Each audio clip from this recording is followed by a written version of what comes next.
कार्तिक पूर्णिमा की पौराणिक कथा के अनुसार तारकासुर नाम का एक असुर था, जिसके 3 पुत्र थे, तारकाक्ष, कमलाक्ष और विद्युन्माली।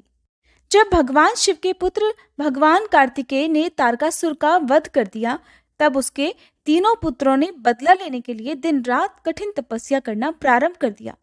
उनकी कठिन तपस्या से प्रसन्न होकर एक दिन श्री ब्रह्मा जी ने उन तीनों को वरदान मांगने के लिए कहा, तो उन्होंने अमर होने का वरदान मांगा। ब्रह्मा जी ये बात अच्छी तरह से जानते थे कि अगर उन्हें यह वरदान दे दिया गया तो वे अपनी शक्तियों का केवल दुरुपयोग ही करेंगे और सभी को परेशान करेंगे। इसलिए उन्होंने ये वरदान देने से इनकार कर दिया। श्री ब्रह्मा जी ने उनसे कहा कि तुम लोग इसकी जगह कोई अन्य वरदान मांग लो। तब तीनों कहने लगे कि फिर उनके नाम का एक नगर बसाया जाए, और जब भी कोई उनका वध करना चाहे तो सिर्फ एक तीर से तीनों का अंत एक साथ ही कर सके। तब श्री ब्रह्मा जी ने तथास्तु कहकर उन्हें वह वरदान दे दिया। वरदान प्राप्त करने के बाद तारकासुर के पुत्रों ने तीनों लोकों पर अधिकार कर लिया और देवताओं पर अत्याचार करने लगे। उनके अत्याचारों से परेशान होकर सभी देवतागण भगवान शिव की शरण में गए और उन तीनों का वध करने की प्रार्थना की। तब महादेव जी ने विश्वकर्मा जी से एक दिव्य रथ का निर्माण करवाया और सभी देवताओं ने अपना अपना अंश उस दिव्य रथ को प्रदान किया। तब उस दिव्य रथ पर सवार होकर भगवान शिव उन तीनों का वध करने निकल पड़े। देवताओं और राक्षसों के बीच भयानक युद्ध चल रहा था। युद्ध के दौरान जब तीनों राक्षस एक सीध में आए और जब अभिजीत मुहूर्त हुआ, उस समय भगवान शिव ने एक तीर से तीनों का वध कर दिया। कहा जाता है कि तभी से भगवान शिव को त्रिपुरारी कहा जाने लगा। उन तीनों के अत्याचारों से मुक्त होने की खुशी में देवताओं ने देव दिवाली मनाई, दीप जलाकर खुशियां मनाई। इसी कारण से कार्तिक पूर्णिमा को त्रिपुरारी पूर्णिमा और देव दिवाली के रूप में भी मनाया जाता है, क्योंकि जिस दिन भगवान शिव ने त्रिपुर नाम के राक्षस का वध किया था, वह दिन कार्तिक पूर्णिमा का दिन था। आज के दिन अपने सभी कष्टों से मुक्ति पाने के लिए भगवान शिव के सामने एक दीप जलाएं। किसी भी प्रकार की बुरी नजर के प्रभाव से बचने के लिए आज के दिन भगवान शिव के सामने चौमुखी दीप जलाएं और इस दिन सूर्योदय से पहले उठकर गंगा जी में या किसी पवित्र नदियों में स्नान करना चाहिए। अगर ऐसा संभव ना हो तो घर पर ही नहाने के पानी में गंगा जल मिलाकर आपको स्नान करना चाहिए। आज के दिन सत्यनारायण भगवान की कथा का पाठ भी पढ़ना या सुनना चाहिए। आज कार्तिक मास का अंतिम दिन है। ऐसे में आज के दिन पूर्णिमा की कथा के साथ साथ पीपल पथवारी की कथा भी सुननी चाहिए। पौराणिक कथा के अनुसार एक बुढ़िया थी। एक दिन उसने अपनी बहू से कहा कि बहू, तू दूध दही बेच कर आ।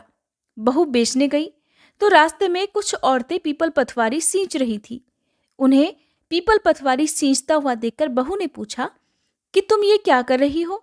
औरतें बोली, हम पीपल पथवारी सींच रहे हैं, इससे अन्न और धन मिलता है, 12 वर्षों का बिछड़ा हुआ पति मिल जाता है। बहू बोली, ऐसी बात है तो तुम तो पानी से सींचती हो, मैं तो दूध से सींचूंगी। अब वह बहू रोजाना दूध दही बेचने नहीं जाती। वह रोजाना दूध को पीपल में और दही को पथवारी में सींच देती। सास दूध दही का दाम मांगती तो बहू आकर कह देती कि महीना पूरा हो जाने पर लाकर दे दूंगी। कार्तिक का महीना पूरा हो गया। पूर्णिमा के दिन बहू पीपल पथवारी के पास जाकर बैठ गई। पथवारी ने पूछा, तुम मेरे पास क्यों बैठी हो? बहू बोली, सासू दूध दही का दाम मांगेगी, इसीलिए मैं यहाँ पर बैठी हूँ। मेरी सास ने जो भी दूध दही मुझे बेचने के लिए भेजा, मैंने वो सारा पीपल में और पथवारी में सींच दिया। अब मैं अपनी सास को रुपए कहाँ से लाकर दूं, यही सोचकर उदास हूँ। तब पीपल पथवारी बोली कि मेरे पास क्या दाम रखा है जो तू यहाँ पर बैठी है? ये भरा डींडा पान पतूरा इसी को ले जा। तो बहू वही ले जाकर कोठरी में रख देती है। डर के मारे कपड़ा ओढ़कर सो गई कि कहीं सासू दाम न मांगने लगे। तब सासू बोली कि पैसे ले आई बहू? तो बहू कहने लगी, हाँ माँ जी, ले आई हूँ। पैसे तो कोठरी में रखे हैं, जाकर निकाल लो। सासू ने कोठरी खोलकर देखा तो क्या देखा कि हीरे मोती अंदर जगमगा रहे हैं। सास बोली, बहू, अरे तू इतना धन कहाँ से लाई? बहू ने आकर देखा तो सच में ही धन भरा हुआ है। अब बहू ने अपनी सास को सारी बात बता दी। सास ने कहा, अब की तो मैं भी कार्तिक में पथवारी सींचूंगी। अगले साल कार्तिक का महीना आया। अब बहू की जगह सास दूध और दही बेचने जाया करती।